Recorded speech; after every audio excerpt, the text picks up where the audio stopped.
What we are going to talk about tonight is acquiring and then using live bait. How many of you have never been here before for a seminar? All right, for those of you that it's your first time, we go for about an hour. We take a brief intermission, and then we go for about a half an hour, and we have a raffle at the end, and we take as many questions as we can throughout the program. If you have a pressing question and you need to interrupt me, that's okay, because I thrive on questions. A lot of times I don't work from a script, so a lot of times I forget issues that I want to bring up, and you ask me a question and it sends me off on a whole tangent of what I wanted to mention. So don't hesitate to ask the questions. We're going to start off by talking about acquiring live bait, which is really one of the... Ralph, we just got done thanking you and your family for hosting the evening, but if anybody doesn't know Mr. Brown, that is the man. He's in the office every day promptly by 1 o'clock, if he shows up. And he's always here for at least 15 or 20 minutes. But believe me, he put in a lot of hard years putting up with me and all of his earlier cohorts, and he loves having you all here. So nowadays he trusts Michael to take care of day-to-day, and he just comes in to slow Michael down when he gets off and running. But we want to thank you, Ralph, for hosting the evening. So acquiring live bait. As we're all aware, gas has gotten more expensive, chum's more expensive, tackle's more expensive. And in the wintertime especially, getting to the live bait can be a long run. So it really is the day where you really have to weigh the expenses to decide whether you're going to catch live bait or buy live bait. And for the convenience of everybody here tonight, Woody printed up some pamphlets, some sheets with the phone numbers of several good bait suppliers in the area. The guys I know I've dealt with the most are Ray's Live Bait here in Fort Lauderdale. And they also have a number on there for a guy up in Palm Beach. And of course, almost all of my bait acquisition is in Miami. And even though we fish every day and we know where the bait should be every day, there are times that it's cheaper for me to buy bait than to go catch it. Either the bait's too far away and the cost of buying the gas to get there and back is more than buying the bait, or the bait has only been available in the dark, and I don't want to have to get up at 3 o'clock in the morning and go catch bait and then go fishing. So there are times it's just easier to buy bait, and then there's some bait you almost have to buy. But the guy I buy bait from the most is the Ashley. The captain's name is Frank, and his brother all works with him, Pedro. And then Jimmy Lewis has been selling bait for a long time. He's also down in Government Cut. And this flyer has phone numbers and VHF channels to check for these guys. So make sure you pick up one of those flyers. That being said, the other bait that you almost always have to buy is that you don't want to overlook live shrimp. Live shrimp can be used very effectively this time of year to catch Spanish mackerel. In another month or so, you can do great catching kingfish on live shrimp. I have known people in the past who, particularly through the months of November, December, and January, have done very good by chumming. Particularly in the Hollandale, the Hollywood area. For some reason, that area has always been real productive, but chumming with ground chum in 150 to 200 feet of water and fishing live shrimp for blackfin tunas. I've never done it myself, but I've gotten reports that it's very effective, and it's just another potential. There's a guy up here in the front named Steve.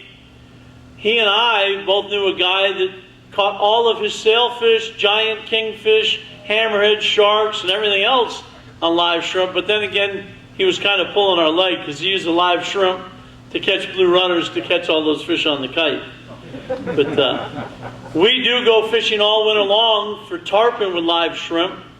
So it is a reasonable thing to have to keep in mind that if bait's tough or you're limited for time, to grab some live shrimp. In all seriousness, once the shrimp start to run, kingfish and Spanish mackerel particularly eat a lot of shrimp. And you take a live shrimp and you put it on a hookup or even a bucktail that's anywhere from a half an ounce to an ounce and fish along the edge of the drop-off, not only are you allowed to catch a kingfish, but as it gets down near the bottom, you'll catch yellowtails and mutton snappers and yellow jacks love to eat live shrimp. There's a lot of things that you can catch by going out to the edge of the blue water and putting out a couple of live shrimp. I don't recommend them on the kite, by the way, because the birds eat them up terribly. So getting around to what we're really concerned with tonight is catching baits like pilchards, which this is a pilchard here. A pilchard is a scaled sardine, if you ask a scientist. It's notable by its big eye, very firm scales, no streamer on the dorsal fin, and kind of pot-bellied. One thing to be aware of on the scaled sardine is that they call them razor bellies because the scales along their belly are sharp enough to give you a really nice paper cut. They can really hurt you. And by the way, for reference points, I have to turn this just a hair. You'll see the scaled sardine just below the ballyhoo. And then the other most notorious bait that we fish, it's got to be here, is right here in the middle, the Atlantic thread herring. Now, both of those baits are found mingled together on a lot of occasions. The thread herring tends to be bigger, has a smaller eye, has a streamer off the dorsal fin, tends to have black dots along the back, and lives closer to the surface. The prime place for the next couple months to catch live bait, day in and day out, and by the way, if you fish from Palm Beach or Boca or Port Everglades, the guys you buy bait from catch most of their bait in government cut, which is, we keep our boat in government cut, so it's our backyard. But that's going to be the epicenter of live bait for the next several months. And on a day-to-day basis, you usually fish with a Seviche rig, which if anybody's not familiar with a Seviche rig, this is a Seviche rig. It means, in case you don't know what Seviche means, it means many sharp hooks that hurt and finger in cuticles. But you take a Seviche rig, which has a snap spool on one end, and you snap it onto an appropriate weight.